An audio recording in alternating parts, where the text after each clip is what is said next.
आता ना मार्केटला सर्वत्र असे करवंद तुम्हाला दिसत असेल, तर चला मग आज आपण ह्याच करवंदाची रेसिपी बनवू। करवंदाचा आंबटपणा आणि मिरचीचा तिखटपणा आणि सोबतच तयार केलेले मसाल्याचा खमंग स्वाद, यामुळे हे लोणचं ना फारच चवदार लागते। तर चला मग काय रेसिपी आहे ते बघू। इथे मी स्वच्छ धुवून असे 1 पाव करवंद घेतलेले आहे, 2 प्रकारच्या मिरच्या घेतलेल्या, 1 तिखट आहे आणि 1 फिक्की आहे।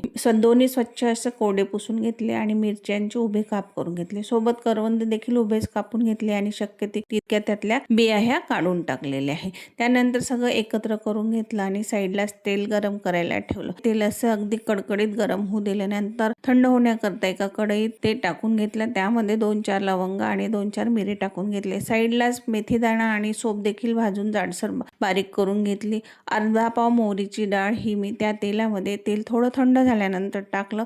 त्यानंतर मेथीदाणा आणि सोपाची पूड जी केली ती टाकली। अर्धा चमच हळद टाकली, 1 चमचा तिखट टाकलं, सोबतच 1 चमचा धनेपूड टाकली, अर्धा चमचा हिंग टाकला आणि अर्धी वाटी हे मीठ त्यामध्ये टाकून घेतलं।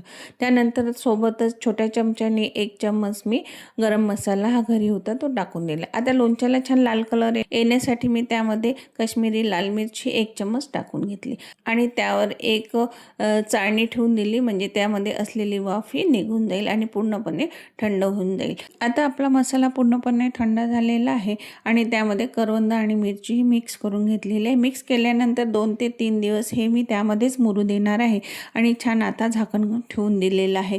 2 ते 3 दिवसानंतर एक स्वच्छ कोरडी बरणी घेतली आणि त्यामध्ये हे मस्तपैकी असं लोणचं हे भरून ठेवलं। कशी वाटली मैत्रिणींनो ही रेसिपी? तुम्ही देखील करून बघा। हे लोणचं खायला फारच चवदार लागते। अगदी सोपी रेसिपी आहे आणि तुम्ही देखील करून बघा आणि माझ्या चॅनलला लाईक, शेअर, सबस्क्राईब जरूर करा। धन्यवाद।